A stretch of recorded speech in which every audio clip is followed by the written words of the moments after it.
Un jour, le PDG d'une entreprise s'est déguisé un ouvrier ordinaire pour mener une inspection discrète dans une usine d'électronique et à sa grande surprise, il a constaté que les repas à la cantine ne contenaient absolument aucune viande.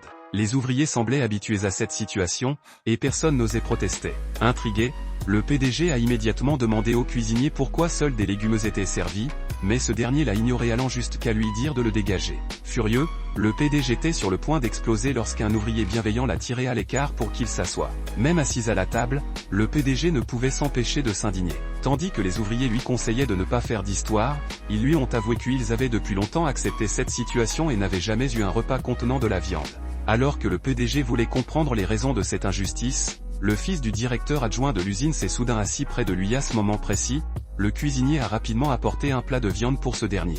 Face à ce traitement de faveur vide, le PDG est devenu encore plus en colère. Il a confronté le cuisinier, rappelant qu'il avait affirmé qu'il n'y avait pas de viande. Mais le fils du directeur adjoint a éclaté de rire et a déclaré que les ouvriers de bas niveau ne méritent pas de manger de la viande. Un ouvrier a discrètement conseillé au PDG de laisser tomber, l'avertissant qu'en provoquant la direction, il risquait même de ne plus avoir de repas. En entendant cela, le PDG était indigné. Il a expliqué que l'entreprise avait tatoué de fonds pour améliorer les repas des ouvriers, précisant que chaque employé devait recevoir 2 plats de viande et 1 plat de légumes par repas. Il a alors exigé de savoir qui avait instauré une telle règle discriminatoire.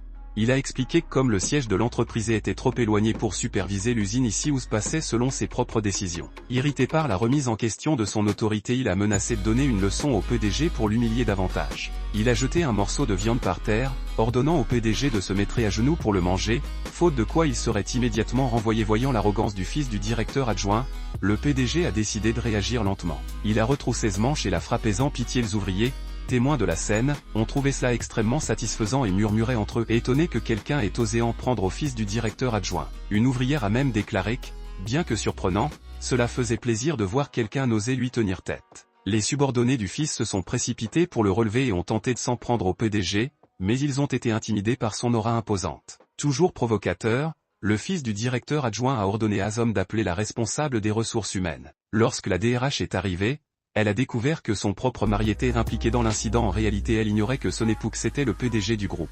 Voyant, le fils du directeur adjoint, blessé, elle a réprimandé son mari pour avoir mis son emploi en danger et a présenté ses excuses à la victime. Cependant, le fils du directeur adjoint a refusé ses excuses, affirmant qu'un ouvrier qui frappe un cadre devait être licencié. Devant ses supplications, il a finalement consenti à donner une dernière chance au mari de la DR à condition qu'il s'agenouille immédiatement pour s'excuser. Le PDG a catégoriquement refusé et s'est préparé à partir.